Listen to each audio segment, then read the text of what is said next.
It seems that as this generation I am a part of grows up, we distance ourselves from the liberation of love and hyper-focus on liberating individualistic characteristics such as sexuality and self-perception. It is for this reason that engaging in promiscuous activity avoids the true fear of falling in love. The desire to want love without the falling in love part. We want the thing without the essence of the thing.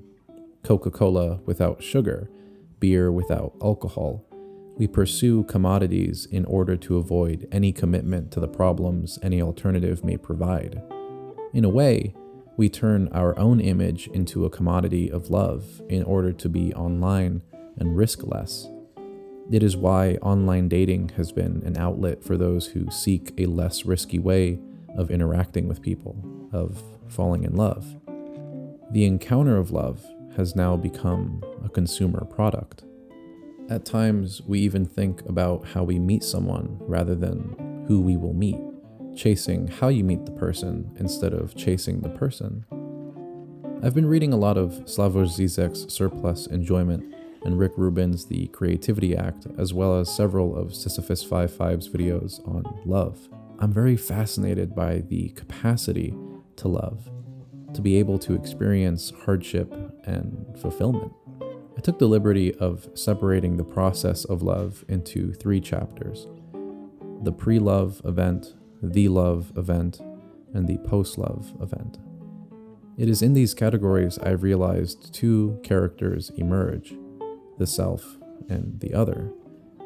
In this case, we'll be looking at love through a more subjective lens, acting as the one who either loves or is being fallen in love with. Everyone starts off alone, specifically in the pre-love event. You're single and you two have no feelings for anyone. At this moment, your understanding of self is either developing or has been solidified. There is no threat to the self, productivity, or happiness when you're dating, actively being sexual, or living alone. It is when those words, "I love you," are heard for the first time that the idea of who you are is challenged, when something then forces you to understand who you really are. Zizek would say that there is no becoming of love, rather an illusion of what that love might be.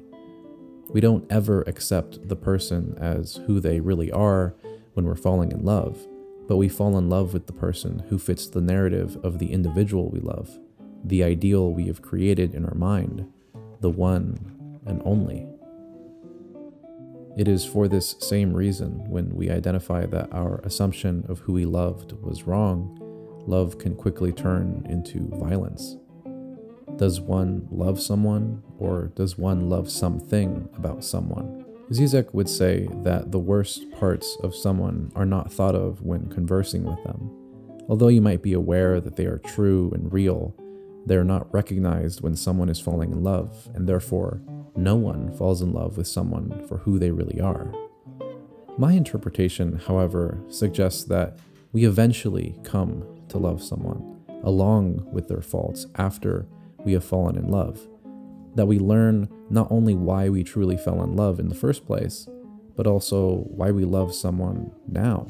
In this moment of realization that either you are falling in love or are being fallen in love with, you enter the love event, the chapter of fulfillment and hardship. Maybe you feel awe or anxious of what's to come. It's not quite clear what's next, but the feeling of comfort and connection overwhelms every other thought. Falling in love is seen to be the most powerful form of intimacy. It fights against modern individualism. You embrace the other as you would embrace the self. Again, the words, "I will always love you," forces the self to come to know who they are and continue on a truth process. Who am I?